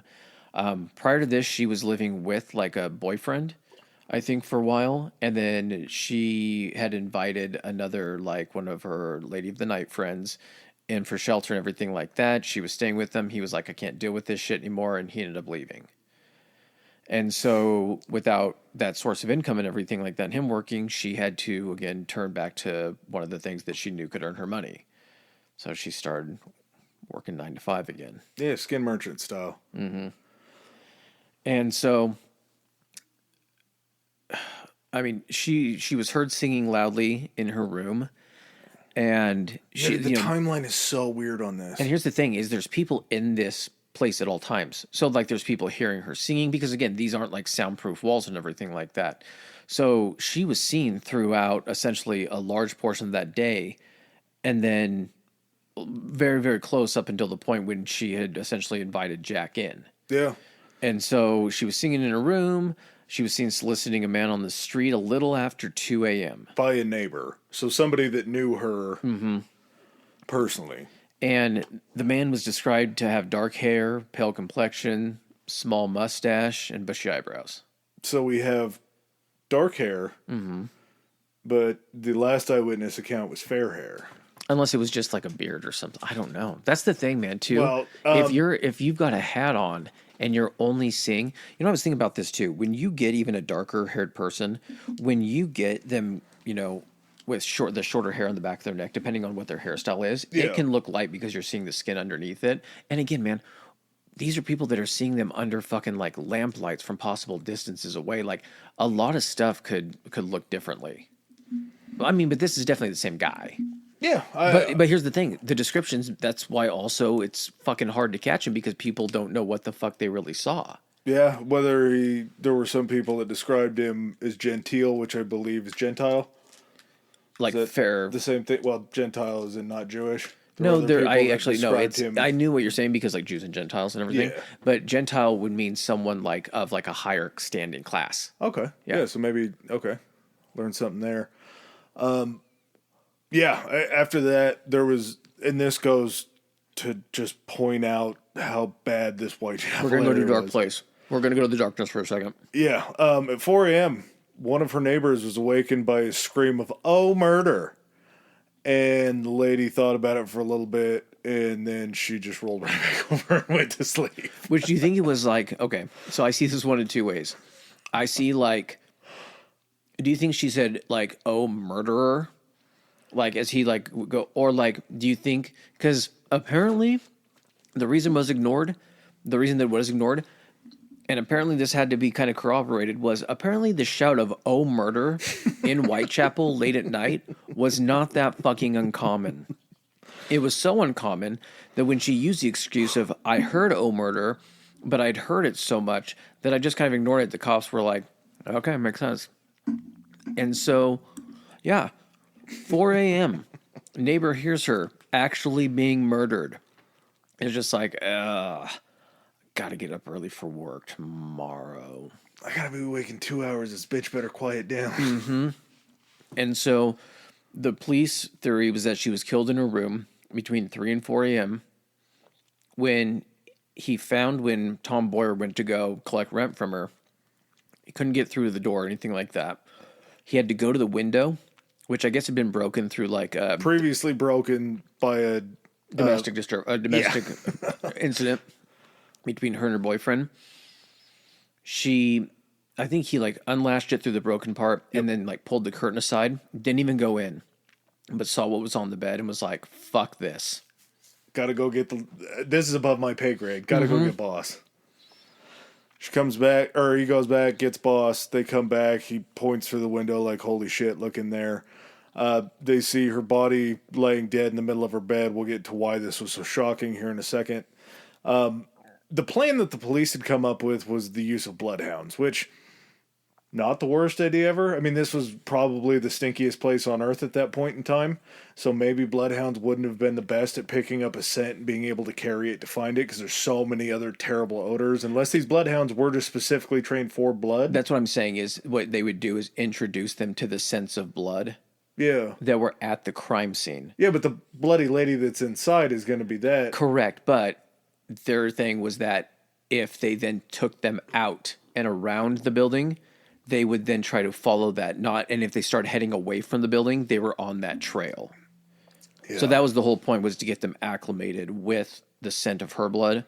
So then they could try to fan out. And, well, unfortunate thing with the bloodhounds, hadn't they sold them to people? thought they didn't have the time to get there because as the police started to show up, Yes, they had to go wait. get them from the people that the police had sold them to. Yeah. And that's why they were late getting there. Go ahead and describe it, because I don't really feel like doing it. Yeah, that's why I had to pour me a little whiskey, because this one gets a little rough. Yeah, her body was found laying in the middle of her bed. The main portion of her body. Well, I think... Yeah, main portion. That makes sense. The skin from her abdomen all the way down her thighs to her knees had been removed, so essentially skinned like you would do to a fish. That skin was mostly piled up on a table that was away from the body. She had been disemboweled, so she had basically had everything in her frontal cavity taken out. She had her hand placed inside the cavity, correct? Yep. Both of her breasts were cut off. Her arms were mutilated. Her face was just hacked beyond recognition. He said that he had removed all of the meat from her femur. Yeah. Did I say meat? Yeah. Okay, well, that's what it was. I'm trying to disassociate from it. Had removed all of her skin and muscle and everything like that from her femur to where it was like just down to the bone. All the tissues from her neck were severed down to the bone, so you could actually see that everything was exposed. And again, this is just a brutal sight. So I'm going to try to skim past some other things, but there were If you're really interested, there's an actual fucking legitimate picture. Yeah. They took a crime scene photo of this, even in black and white, and even scrolling past it, I did not appreciate the picture itself. The fact that he also, it wasn't just the removal or like the taking out of stuff. Yeah. It was the fact that he had like ritually placed it. He still did like the intestine thing over the shoulder, but then he did like the liver and one of her fucking like breasts down by her feet between her legs. Yep. Something like something left was breast, and I believe was tucked up under her head. Yep. And everything. And heart was missing. Left lung was torn. Her uterus and kidneys were both removed again. Just a real brutal sight. untouched. What was untouched? What was untouched? The eyes. Yeah. I mean, we'll get into the weird part of the eyes. But the other thing that they had noticed in her room was that there was a fire going, and there were like rags and clothes, women's clothes that were burned in the fire. So they don't know if maybe that was him either trying to get away from evidence or it was actually her trying to I don't think heat he's concerned her with house. fucking evidence. I think what it was is he was trying to create enough light to see what he was doing Maybe. in there. Yeah. They said that at some point he had used something like an accelerant or some type of fuel in the fire because it had got to the point where it was so hot it melted the solder on the kettle that was keeping the spout attached to the main body of the kettle, and it had actually fallen off. It had got so hot. So he was just basically trying to stoke this fire enough to create so much light in this room that he could see doing all of this fucking horrendous shit. And to have that like inside that room, they don't know what he was burning in there. And the fact that it was still burning so hot and everything like that, because did they say that it had burned? It was still burning when they got in there? Yep. Not burning, but there were still flames in the hearth. But yeah, but the fact to have stuff in there between, like, to pack a fire enough to where it's burning from possibly 6 4 hours. o'clock Yeah. up to fucking, 10 or 9 or 10, that's fucking insane, dude. Yeah, I don't know if ritual... I mean, it's certainly... I'm not saying that it's not the right word to use, but I think we finally got to see what Jack wanted when he just had an unlimited amount of time of knowing that he wasn't going to get That's caught. what I'm saying. I feel like this was like the crescendo. His magnum opus, almost, of being able to place things where he wanted to. He was going to make this the worst his scene masterpiece. possible. Yeah. Because this was the last time that essentially this MO is followed. Yeah. I mean, murder keeps happening and everything like that, but it never like this. No, not to this kind of brutal extent. Their investigation was so... It's going to sound so minimal. But Leather Apron, that you had talked about earlier, John Pizer, this was after Mary Nichols' murder, so after... The first one. Yeah, so after the first one. The police are going around, they're talking to local ladies of the night in the area, trying to see if there's anybody that seems like they were somebody who would do such a thing. Everybody keeps saying Leather Apron. They don't know who Leather Apron is. They say that Leather Apron comes up to them, holds a knife up to their neck, basically extorts them for all of their money, goes about his day. All they know about him is that he wears the deer deerstalker hat, and that he wears a leather apron. So he was first mentioned on the news for preventing those pesky blood splatters. Yeah, he was first mentioned on the news September 1st. So once the people get a hold... just under investigation. Like, so think of it this way. That would be like if we had like the OJ thing. And when he was just first even a suspect, if he'd been plastered all over the news. Well, in this situation, OJ did it. But that's essentially why you now have things like this. Like, that's what I'm saying. Like, it was like the merging together of fucking serial killer and like journalism and news and everything, that now you have these things in place because of shit that happened like this. Because when they do talk to John Pizer, because he ended up like when he found out that they were looking at him as a suspect, he fucking like booked it and disappeared. Yeah. He said that his brothers told him to make haste and get out of there because they weren't just going to eventually want to question him. They were going to look and see, you know. Not only that, but if somebody wanted to just take revenge and be the hero that killed Jack the Ripper, someone could have just came in there and killed him and then been like, well, you guys said he was the prime suspect, so I was just defending myself. He tried to attack me. Definitely could have. He was finally arrested 9 days later, September 10th. When he was questioned, he gave 2 alibis for the nights of the first 2 murders because by September 10th, we had already had a second murder. And both the alibis are corroborated. He wasn't in the area for either one of them. So he ends up being let go September 11th. He had said that he was a bootmaker. That's why he had knives when they questioned him about it. They asked him about his leather work. He said that, or his leather apron. He said that he had to wear that in his shop all the time. They asked him about the extortion. He said he didn't know anything about that. Of course. That I do. But murder. How am I supposed to extort these women if I'm killing them? Yeah. I can't get any money if I'm doing the murdering. So as you mentioned, Dear Boss letter was sent to the Central News Agency September 27th. It doesn't end up reaching the police until 2 days later. Like you said, this was the mention of his sort of moniker, Jack the Ripper. Saucy Jackie letter that you read was postmarked October 1st, 1888, which was postmarked the day after September 30th, which was the double event. Correct. So you see, like you mentioned in with the ears being cut off, him saying that he didn't have time to do it. It was postmarked the day after.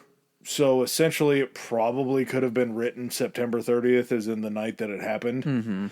That sort of leads me to believe that it would have been pretty hard for the post to be able to get a hold of it, get it postmarked, and get it sent out that fast. Because you don't know when the murderer is going to strike again, or if he's going to strike again. Correct. So what's the rush to get that letter or that postcard in as soon as possible? Yeah, I mean, that makes sense. And so, I mean, it can go either way. I don't have like a very firm stance on either side of it and everything like that. What they said about the journalists being able to acquire this information right after the investigation does make sense in a sense that like, and this wasn't like the largest news agency in like London. This was actually like a smaller, just kind of starting news agency that was like trying to establish itself. So high risk, high reward if they do this. But if it did end up being them doing it, it paid out in spades. Now, this last one, the From Hell letter, this is the one that essentially does it for me as far as thinking and believing that it came from Jack the Ripper. Do you have the letter? Yeah. I got it. So, yeah, I'll have you read it this time in your best Jack the Ripper voice. So, on April 16th, now this was after the double event and after, I think it was 2 weeks after the Saucy Jackie postcard. Now, again, this kind of, you're like, well, the double event was back on September 30th. And I don't know if you guys have noticed, but there was a pattern for the first events where it was like the 30th and then the 8th and then the 30th. And everyone was expecting at this point for October 8th, something to actually happen. And then all of a sudden nothing happens. And then nothing happens on the, 30th of that month. And so people started to kind of like let down their guard, but these letters were still coming in. So October 16th, during this lull in these murders, this From Hell letter is received not by the news agency, which is strange. And again, I would say it's not strange, though, because it was received by a guy named George Lusk. George Lusk was the head of the Whitechaple Vigilance Committee. So basically like the neighborhood watch that had been formed. They had formed this vigilance committee to basically like patrol or to try to catch by like a civilian mob Jack the Ripper. And so this guy was the head of it, and he was essentially provided a letter that was addressed or postmarked from hell. If you want to go ahead and read that. It also,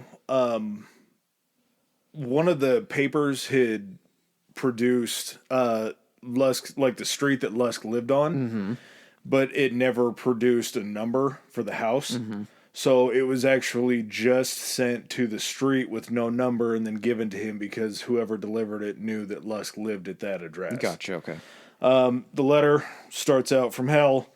Mr. Lusk, sorry, I send you half the kidney I took from one woman preserved.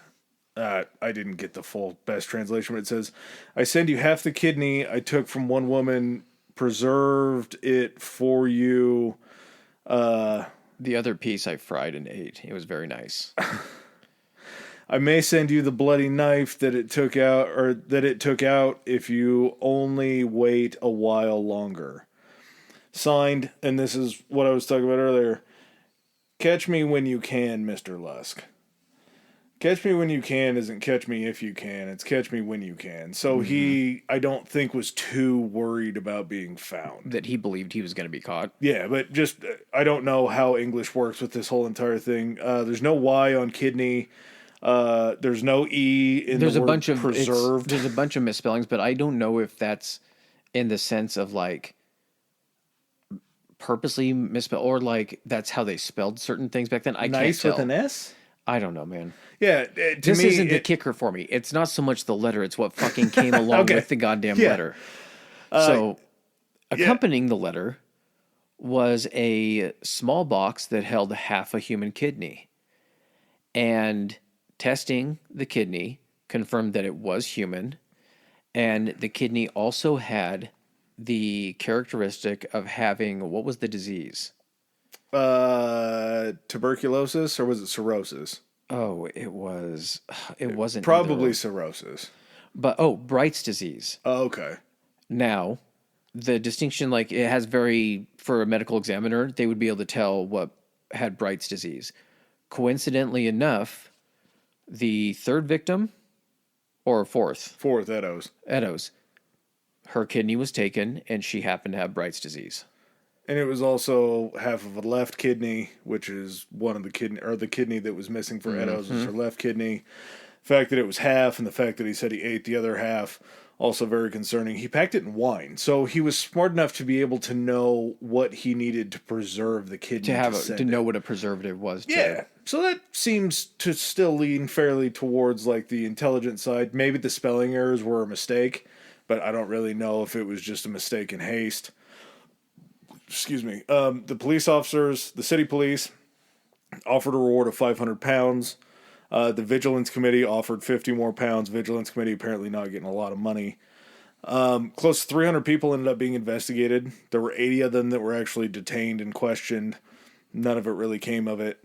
But really the main thing that we've kind of been pounding home this whole time was Jack the Ripper was the first serial killer to get worldwide media coverage. There was coverage in America of Jack the Ripper. I don't know how soon it got over to us, but just the fact that it was the first thing to go worldwide. Like I said earlier, he wasn't the first serial killer, but he was the first like mainstream hit all the newspapers serial killer that everybody wanted to hear about. And it does make sense because, again, if it bleeds, it leads. You have a situation where the police just can't catch this guy. They have no idea, and he's committing some of the most gruesome acts that are making it to these. And it's like they fucking couldn't get their heads out of their asses because there were certain guys that were assigned to head up like what they would consider the special investigations in charge of this. Yeah. The main guy had like a nervous breakdown and was in he quit, didn't he? He was in Switzerland on doctor's orders for like fucking rest. And then as the murders were happening, he found his way back to Paris so he could handle it from Paris. Yeah, interesting. And then you had other guys who essentially were just not good at their jobs. They were kind of hamstringing the investigation. At the same time, how much investigating can you do in something like this? Like, it's, really looking back on it, man, it's the fact that he chose to stop doing this, or if something happened to him and everything like that, there's speculation on all fronts. But is it just something where because they weren't close. No. He could have kept doing this. They were close, but they were never close enough.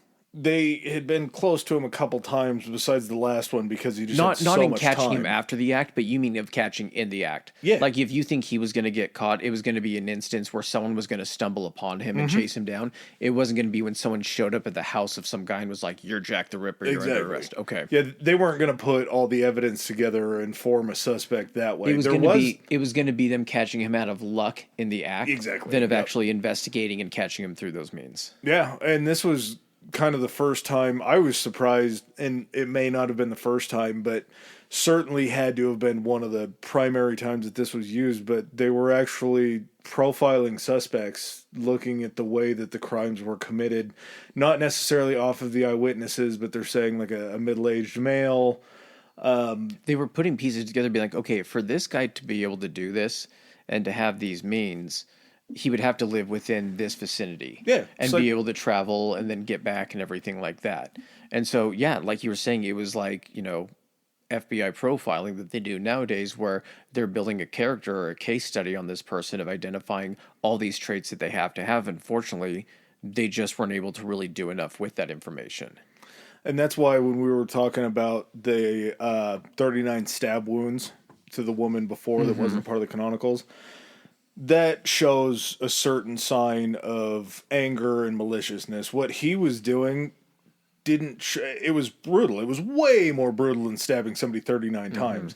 But there was so much more thought put into what he was doing. Yeah, it wasn't out of anger. It was almost out of like... It was premeditated and planned. It wasn't something done in the moment.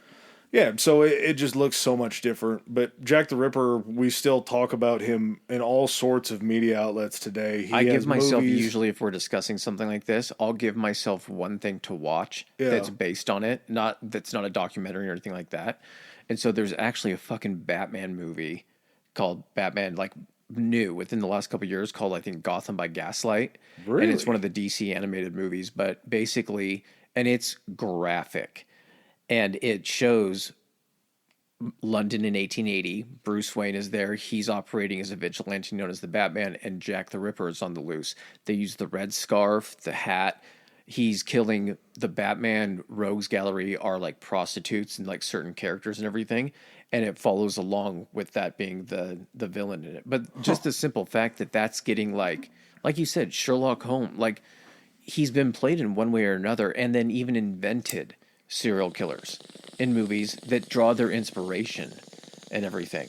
Like, I wonder sometimes, I don't know when it was written, but like the Dr. Jekyll, Mr. Hyde thing, like with Dr. Jekyll, Mr. Hyde, is Mr. Hyde good because he goes out and he murders prostitutes in London and everything like that? Part of that even comes from, the story of Jack the Ripper. I could be very wrong when I say this. Sleepy Hollow? No, I think you're confusing that because Johnny Depp played in From Hell, which was basically a darker fucking fucked up version of like the guy Constable Crane from Sleepy. He just plays that character just much darker and much more serious. But even going back to talking about the fucking Shanghai Noon series, Shanghai Nights, when they go to London, when they're chasing his sister down, his sister runs into Jack the Ripper. She ends up kicking him off a bridge and killing him. And it's like a little tongue in cheek, like, this is what stopped Jack the Ripper. That's why he never murdered again. Drastically underrated movies. But they did have, like Adam was saying, close to 300 people were investigated, 80 were detained. And so we've picked out just a couple of, the suspects and everything. And, they all either had alibis or didn't fit the profile, essentially. Through my investigative work, I believe I found... You think you found the one? I think I found Jack the Ripper. All right, please. But I say that with 100% confidence and just zero ability to actually believe it. Okay. But this is the only thing that I find... You caught me in the right mindset. This is the only thing that I find fun about Jack the Ripper, is just how absurd and how many people were supposed to be the killer. And kind of the bullshit thing about Jack the Ripper, he's not really my favorite serial killer. I don't like to use the word favorite, but most interested in. Because in 1888... He's not your preferred serial killer? Yeah, preferred serial killer. That works. 1888, it probably wasn't that hard to be a serial killer. Like, you could pretty much kill and move and kill and move and kill and move, and they're not going to find you because they don't have fingerprinting. Especially if you, like, I could see it much differently if you were one of these people in Whitechapel where you're in the same position as, like, these prostitutes and you're destitute and everything like that because you don't have anywhere to go. But if you're, a somewhat educated person with a penchant for fucking butchery and shit like that, you could just come in from the section of town that you live in. Like I said, it's an apex fucking hunter, predator coming into just basically a fucking cattle yard. And you're just like, look, it's so easy for me to do this. It's fucking dark everywhere. Mm-hmm. I get to fucking just satisfy my fucking demon urges. And there's not a lot of opportunities for them to stop me. The only thing going to be stopping me is going to be me. Yeah. So my first guy, and the other thing is I really can't take a whole lot seriously from anybody that is like anybody basically within the last 25 years or even 50 years that's been blamed, because it always coincides with somebody who's written a book saying that they figured out who Jack the Ripper was. So whatever their evidence is for their suspects just really looks shady because they're just trying to get dumb hokum evidence to try to sell their book, which sometimes does work. Mm-hmm. But my first guy, Francis J. Tumblety. Okay. You know anything about Francis J. Tumblety? I probably heard about him. He's awesome. And terrible guy. Born in the UK, grew up... Awesomely terrible. stateside in America. Tumblety was a pretty weird guy. He was basically like a snake oil salesman. Like, he was, I believe they called him like a crooked doctor. Okay. Traveled the world selling these bad potions. He had something called... Dr. T's Miracle Elixir. He sold... Clears all your syphilis. Like Tumbletee's Pimple Destroyer or Tumbletee's Pimple Popper. Some shit like that. Obviously didn't work. He was actually arrested for engaging in a homosexual encounter on November 7th, 1988 in London. And while he was in custody, he heard that his name was coming up for these Ripper murders, so they were planning on questioning him. He posted he'd bail. Obviously been around Whitechapel and had his name. Okay. Well, and here's some other interesting things. This motherfucker things. Tumblety keeps trying to sell me these like elixir boner pills every time I walk by this shop. So he was a very misogynistic, had very long criminal past. So they arrested him after the murders. Yeah, November 7th. Okay. So kind of right in there. But before he flees, during this whole entire time, he had been over to London a lot of other times, and he would usually stay in like London proper. Mm-hmm. But for some reason, during this stay, he was actually in Whitechapel. Okay. Excuse me, he was staying at a boarding house. Comes in the night of September 30th, a night that we've heard many times before. The lady that was running the boarding house had seen that he looked like he was disheveled. He came in late. He went straight to his room. The very next day, October 1st, he comes and asks if he can get his clothes laundered, and she noticed that there was blood on his clothes. So he was in Whitechapel, had blood on his clothes, very misogynistic. He had actually caught London Yard's eye, and they had made a dossier on him. Scotland Yard, yeah. Not London Yard. the lesser known London Yard. Yeah, they're the minor leagues. But Scotland Congratulations, Rook. You're going from the London Yard up to Scotland. He had a dossier on him already. He knew that Scotland Yard wanted to talk to him, so he posts bail before he goes on trial for this homosexual encounter. I guess they found him in the rare male brothel in London when this happened. But he flees to France and avoids questioning. He then takes on an alias, fake name, comes back to the U.S. on November 24th. While he's in the U.S., the New York Times runs an actual piece on him saying that they want him back in England for questioning. Oh, shit. Of the murders. He was in New York. The state police had actually kept an eye on him, like they were keeping surveillance on him. They had sent a detective over from London also to try to extradite him to bring him back and to kind of keep tabs on him to see what was going on. Before any of this happened, he would travel around to universities, and a part of his university show that he had was actually a full display of anatomical samples of the female body. So he would have women's kidneys, women's uteruses, women's organs that he would I get it. take Yeah, to these I got colleges. Women's stuff Yeah. that's not supposed to be out. Yeah, much like the situation that Jack the Ripper found himself in when he was taking these organs away. He was actually arrested for 3 weeks before any of this happened. Before any of the murders happened? Yeah. Okay. Stateside. He was arrested for 3 weeks and held in question because they believed that he could have been the accomplice to John Wilkes Booth in shooting Abraham Lincoln. Weird tie-in. I know. Sort of odd that he was around for that and then he might have been in this. He had friends that had been interviewed later that said that if they found out that he actually was Jack the Ripper, they wouldn't be surprised. So, ultimately, it wasn't... I mean, he was never charged for it. Yeah. Sort of seems like there's some evidence to it. Some of this stuff that was written on later on what was going on was a part of a book, so I'm not sure really how that falls into line, but kind of interesting. Just, there's a lot of, ties to it. There's a lot of, crossing of, dates and locations, and, obviously he's there during the portion of it and everything like that. Yeah. What's this you were mentioning to me also? H.H. Holmes? Yes. H.H. Holmes, buddy. H.H. Holmes is a very, very interesting man. He actually had something called the... Is he tied to this? Yeah. Okay. I'm fucking blanking on his name. His real name. Will you Google what H.H. Holmes' real name is? Oh, yeah. So H.H. Holmes was a prolific serial killer in America. He was actually nicknamed the American Ripper. He had essentially a murder hotel that he had built in downtown Chicago, and it was completed before the World's Fair. He is estimated to have 200 bodies under his belt, that he had killed 200 people. Herman Webster Mudgett. Yeah, Mudgett's a rough name. I can see why he changed it to H.H. Holmes. There you go. Mudgett serial killer just doesn't sound bad, or doesn't sound good. It's really, really bad.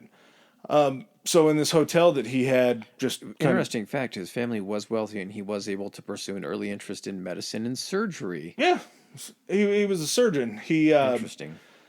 He knew the anatomy. He was kind of another kind of shitty doctor like Tumblety was. He was the king of running scams.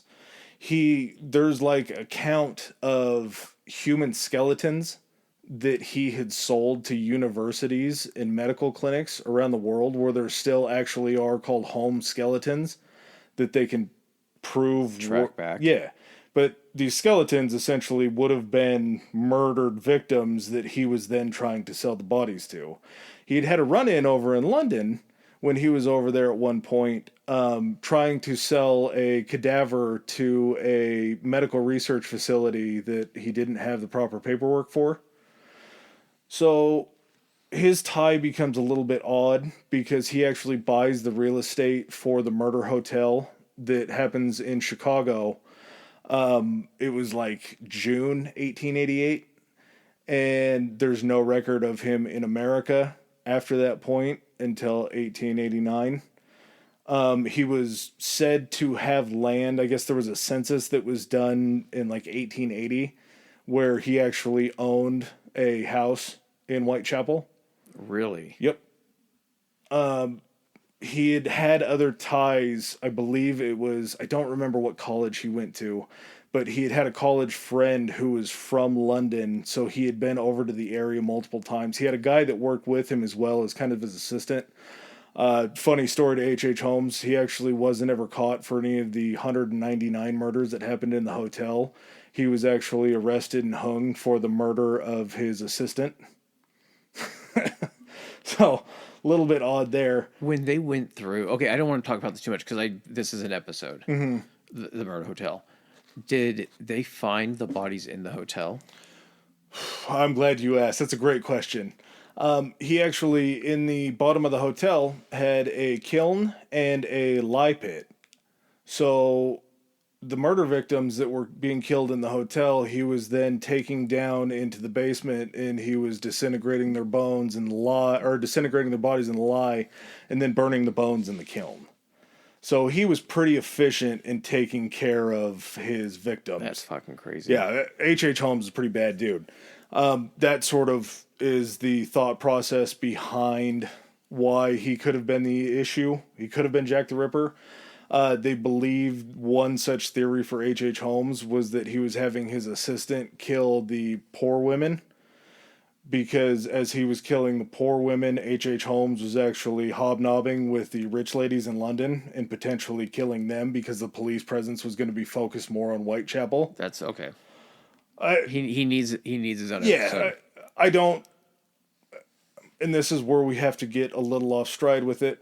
All that stuff that I said about people writing books and then bringing up fake evidence before, I lied about that. That's just not true, because his son had actually written a book saying that he had his father's diaries, and his father had written about it. He had the diaries checked against the 3 letters, and by an independent handwriting expert, they said that it was a 97% match. Jesus Christ. Also, nobody else has seen the diaries except for the son and the independent handwriter, if he even saw it, or whoever semi-legit did that. So there is some question as to whether this was just his son trying to make money off of Holmes' fame. I mean, regardless of who it is, it's just, it's fucking crazy. I know, like you said, that there were, serial killers before and everything like that, but just the simple fact that this is like the godfather of serial killers, and the fact that I think, kind of like we talked about before, that he was never caught. How much of, like, imagine the first, like, publicly, basically, introduced serial killer is then just, like, caught very quickly. How many other serial killers do you think then look at that and say, well, fuck, he was caught? So you're going to still get some that are going to be like, I'll just do it better. But you're going to get some that are like, oh, well, never mind. If you're going to get caught, now fuck it, I'm not going to do that. But it's just crazy that, again, it's something that still hasn't been solved to, up to today, but it still uses a lot of inspiration for both reality and fiction still kind of in our pop culture. Yeah, and I don't know if I mentioned the term earlier. I think I'm going to run with this, because after we had the ufologists for the UFOs, these people that still study Jack the Ripper are called ripperologists. Yeah. So, excuse me, anything that I'm interested in, I'm just going to throw ologist behind because it sounds fancier, I guess. There you go. Like, these people being ripperologists just study something that was done hundreds of years ago, that the evidence now is just absolutely nothing, but they try to piece together these sort of murder algorithms to try to figure out. Riddleologist. Yeah, it's a wild thing to me to think that people would refer to themselves as ripperologists because they really like Jack the Ripper. Just a community of weirdos wanting to belong to something. Yeah, I guess we kind of got one too. So, all right, you got anything else, man? No, I hope you guys like this. Again, this is something that I really enjoy. Historically High sort of encompasses everything historic. I would personally contend that the hysteria that happens around serial killers is a part of history. Eventually, if you guys are interested, the Manson family is something that's really how long history. Do you think in looking up like media on this, documentaries, things like that, I don't think there's a series about Jack the Ripper, and I'm calling it right now. We're gonna get one within the next calendar year. Yeah, they'll pick up an actual series called Whitechaple. It'll be like Whitechaple. I think there was, but I think it was only in England. Really? I think they actually had. There's going to be something major over here with milk in the system and the fucking just fervor there is for serial killers right now. Calling it, folks. I'm calling it. Yeah. So if you enjoy it or enjoy serial killers, let us know. There's plenty of historically important serial killers. There's a bunch of historically horrible people that we're still yet to discuss. Yep. All right, guys. Well, thanks for joining us on another episode. We'll catch you next week. Peace. All right, ladies and gentlemen, thanks for joining us for another episode. If you like what you heard, hit that subscribe and like button. Follow us. If you didn't like what you heard, still hit that anyway, because we'll probably cover something in the future that you do like. Please follow us on our social media. Adam, hit them with it. Our Instagram is Historically High Pod, Historically High POD, and we are on Twitter at Historically High. That's Historically HI. All right. And if you guys want to send in any feedback, suggestions, hit us up on those two, or you can even do it on Gmail. It's historicallyhighpodcast@gmail.com. Thanks again. Peace.